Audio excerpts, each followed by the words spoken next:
Muy buenas tardes, compañeros y profesora. En el día de hoy, nosotras les hablaremos acerca del tema Manual de Métrica Española. Mi grupo está conformado por Lucelis Blanco, Astrid Brochero, María López y mi persona, Tania Buzón. Introducción. Es muy probable que a nosotros los lectores, al ver este manual, lo primero que nos preguntemos sea, ¿por qué leer un texto que trata sobre un tema tan minoritario y técnico como es la métrica, es decir, del recuento de sílabas de un verso? Para responder esta incógnita, debemos tener claro el término de métrica y las confusiones que hay en cuanto a su uso. La métrica no consiste solo en el cómputo de sílabas versales. En el ámbito español se llama así a toda una rama de estudios literarios que se ocupa de estudiar las normas y principios que organizan la versificación, es decir, las reglas por las que rige un verso, sus clases y combinaciones. Estas normas se pueden entender como una idea colectiva de poetas y lectores acerca de cómo componer un verso que suene bien dentro de un sistema de versificación concreto, pero en ningún caso son reglas inviolables. Tenemos como claro ejemplo el verso libre, en el que el poeta decide violar las normas de una versificación regular y no merece ser sancionado. Es decir, no estudiamos las normas para poder calificar si el verso está bien o mal compuesto. Lo hacemos para comprender lo que el poeta optó por la desviación de una regla y qué efecto tiene. La teoría del verso moderno se encuentra en la frontera entre la teoría literaria y la lingüística. Estas abarcan muchas subdisciplinas. Aparte de las dos mencionadas, que sería la teoría literaria y la lingüística, la métrica se dedica a la organización interna del verso o simplemente describe esquemas que el poeta rellena y el estudio del ritmo que se concentra en la variación rítmica dentro del esquema métrico, en el que podemos mencionar también la prosodia, que es una disciplina que se aprovecha profundamente del aparato teórico de la fonología y que se ocupa de las unidades que en el verso están sujetas a una mayor organización que en la prosa, y el estudio de la estrofa, que se dedica a la composición de versos en conjuntos mayores y su conexión mediante la rima. La meta de este libro es ayudar a entender los principios según los que se componía y compone el verso español y cómo lo hacían los poetas de las diversas escuelas literarias o movimientos. El libro sigue una secuencia del temario Métrica Española impartido en el Departamento de Lenguas y Literaturas Románicas de la Universidad Masaryk de Brno y está destinado en primer lugar a sus estudiantes.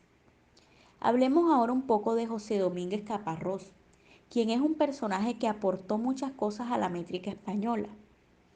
Se, doctor, Se doctoró en filología románica en la Universidad Complutense de Madrid, con una tesis sobre contribución a la historia de las teorías métricas en los siglos XVIII y XIX, publicada como anejo en la Revista de Filología Española en el año 1975.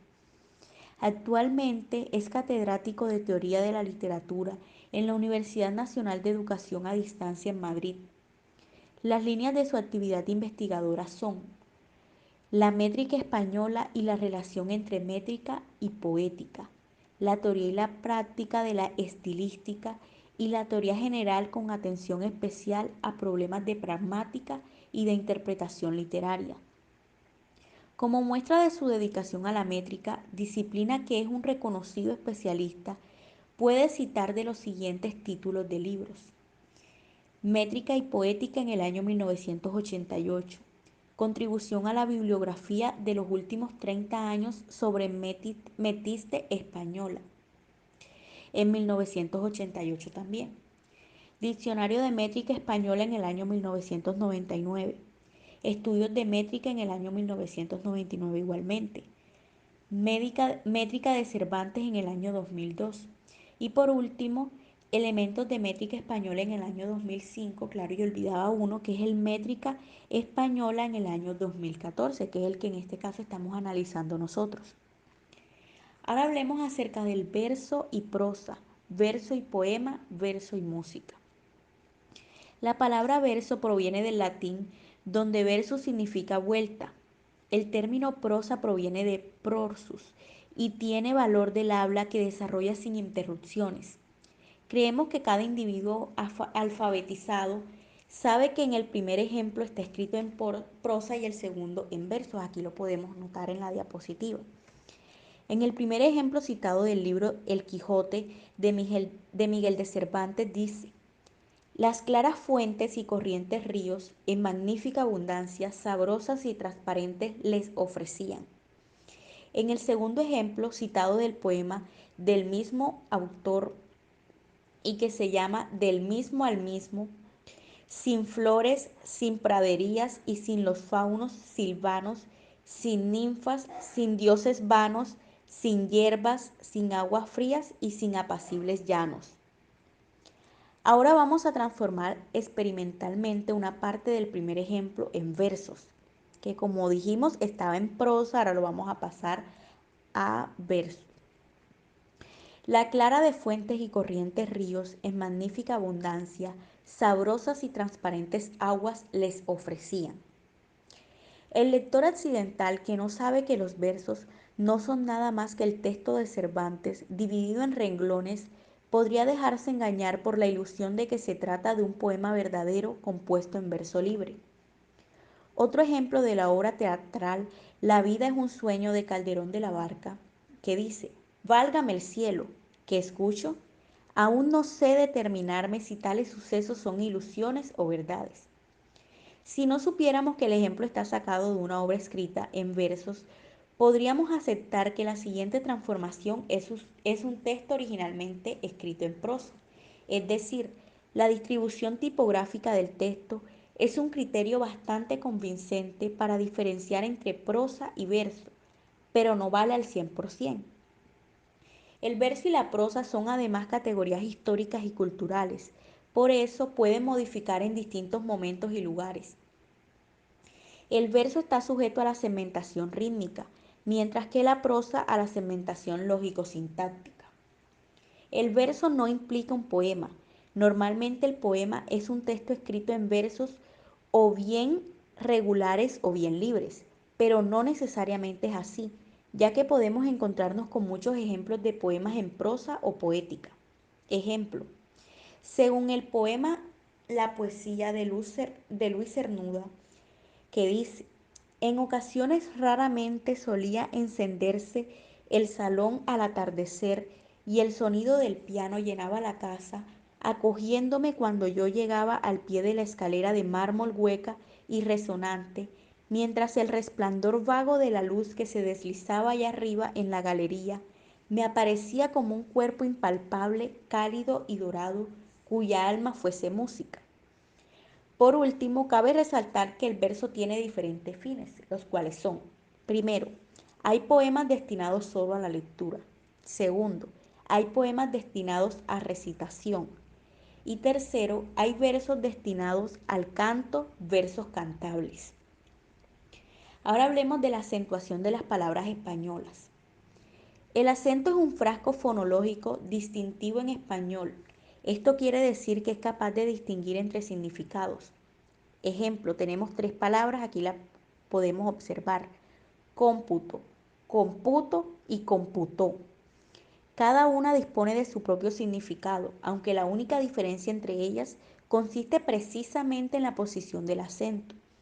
No vamos a profundizar en la problemática de las palabras monosílabas en checo, pero basta con decir que algunas, sobre todo las que tienen su propio significado, autosemánticas, van acentuadas, mientras que otras sin semánticas, por ejemplo, las conjunciones, no.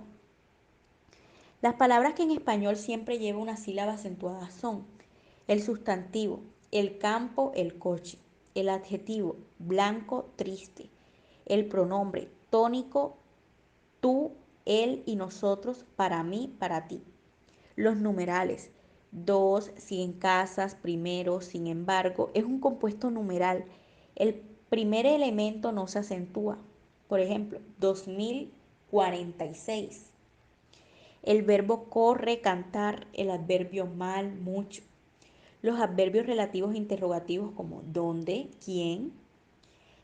Y eso Es todo lo que podemos decir de la acentuación de las palabras españolas, que creo que ya muchos de nosotros las conocemos. Ahora por último, hablemos sobre el metro y ritmo, los sistemas de versificación. El metro y el ritmo son dos compuestos opuestos. Sabemos que el ritmo es el rango dominante en el verso, puesto que el verso está sujeto a la segmentación rítmica, a diferencia de la prosa, que es la segmentación lógico-sintáctica. A continuación, por tanto, vamos a profundizar en la noción de ritmo.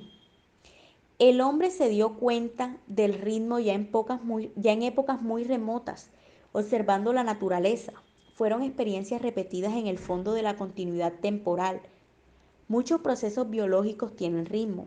Se repita en el tiempo. Hay ritmos cardíacos, hepáticos, cerebrales, etc.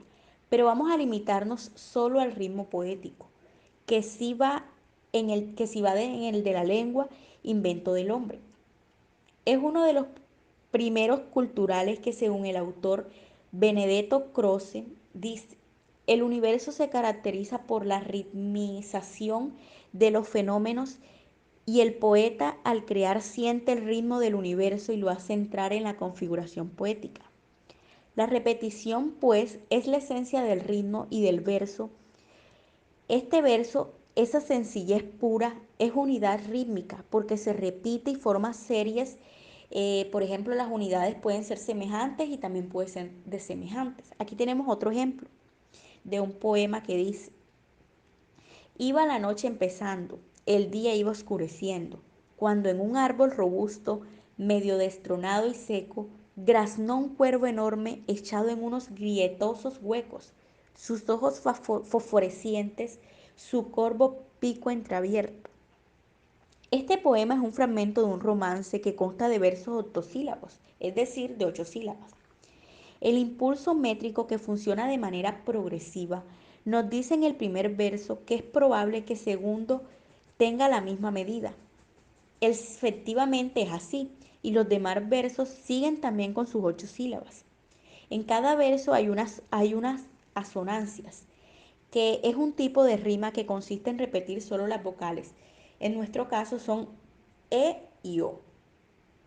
Esa fue toda mi intervención. Seguimos con mis compañeras. Muchas gracias.